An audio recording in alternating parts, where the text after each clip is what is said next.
এই কয়লারহাট এলাকার সম্মানিত মুরব্বিয়ান,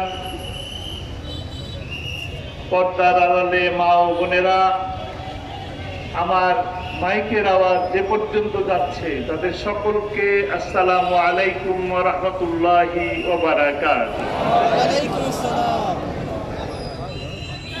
সর্বপ্রথম মহান মুনিবের দরবারে শুকরিয়া আদায় করি। গত 17টি বছর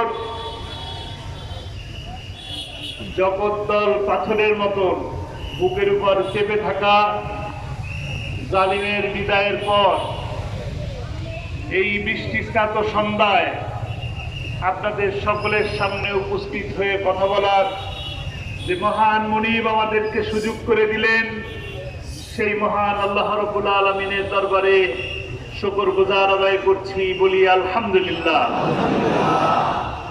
আলহামদুলিল্লাহ। সেই সাথে রামপাল উপজেলা যুব সমাজের যারা এই আয়োজনকে সফল করলেন, যারা আমাদেরকে দাওয়াত দিলেন, আমাদেরকে কথা বলার সুযোগ করে দিলেন, আপনাদেরকে জনে জনে দাওয়াত দিয়ে এখানে উপস্থিত করলেন, তাদেরকে কি একটা ধন্যবাদ দেওয়া উচিত কিনা? তাদেরকে আপনাদের তরফ থেকে, আমার তরফ থেকে আন্তরিক ধন্যবাদ, মোবারকবাদ, অভিনন্দন। আলহামদুলিল্লাহ, আমরা একটা সুন্দর সময়ে এই সন্ধ্যার পরে উপস্থিত হলাম। আল্লাহ তাআলা আমাদেরকে এই যে সুযোগ করে দিলেন, এ কারণে মহান মহানবীর দরবারে শুকরিয়া আদায় করি। আলহামদুলিল্লাহ। এই স্বল্প পরিসরে এই বৃষ্টির মধ্যে আপনারা যে এত মানুষ উপস্থিত হলেন, অল্প একটু জায়গার মধ্যে কত মানুষ দাঁড়িয়ে আছেন, বসার জায়গা দিতে পারেন নাই। এই বসে থাকার পিছনের কারণ কি? কারণ রাসূল সাল্লাল্লাহু আলাইহি ওয়াসাল্লামের মহব্বত। নিশ্চয়ই আমাদের প্রিয় ভাই রেজাউল করিম ভাইয়ের চেহারা দেখার জন্য না, অদূত ভাইয়ের চেহারা দেখার জন্য নয়, বা শামীম সাইদির চেহারা দেখার জন্য নয়, নাকি? রাসূল সাল্লাল্লাহু আলাইহি ওয়াসাল্লামের জীবনীকে সামান্য একটু জানার জন্য, বোঝার জন্য এখানে আগমন। এই স্বল্প পরিসরে ওই মহান ব্যক্তির সম্পর্কে আলোচনা করা অত্যন্ত দুঃসাধ্য একটি ব্যাপার। এই মানব জাতির জন্য মহান নবী, বিশ্ব নবী, আখেরি নবী মুহাম্মদ রাসূলুল্লাহ সাল্লাল্লাহু আলাইহি সাল্লাম আমাদের মাঝে আল্লাহ তাআলা দয়া করে আমাদের প্রিয় নবী মুহাম্মদ সাল্লাল্লাহু আলাইহি সাল্লামকে পৃথিবীতে পাঠালেন। উনি শুধু মুসলমান মানুষের জন্য, মুসলমানের জন্যই রাহমাতুল লিল আলামিন হয়ে আসেন নাই, সকল পৃথিবীর সকল প্রাণীর জন্য,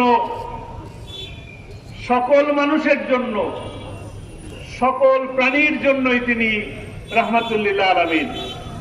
কিরকম?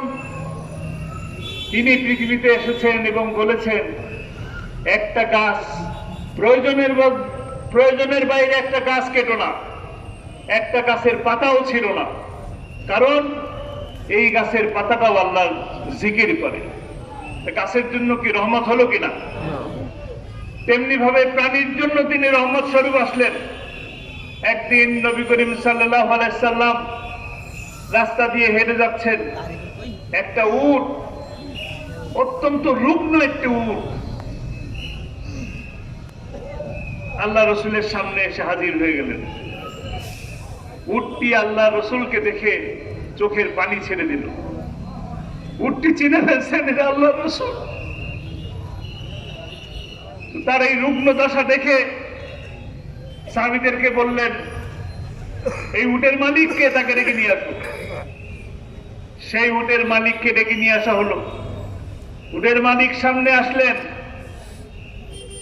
বললেন, এই উটটা কি তোমার? বলল, জি আমার।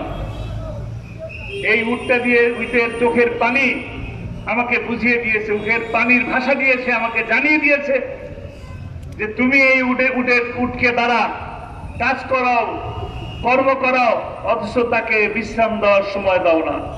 তার প্রয়োজনীয় খাদ্য দাও না, এটা যদি তুমি করো, রোজ কিয়ামতের দিনে তুমি এই বিচারের সম্মুখীন হবা। পশুর জন্য কি তিনি রহমত হয়ে আসছিলেন কিনা? আলহামদুলিল্লাহ। এমন একটা যুগে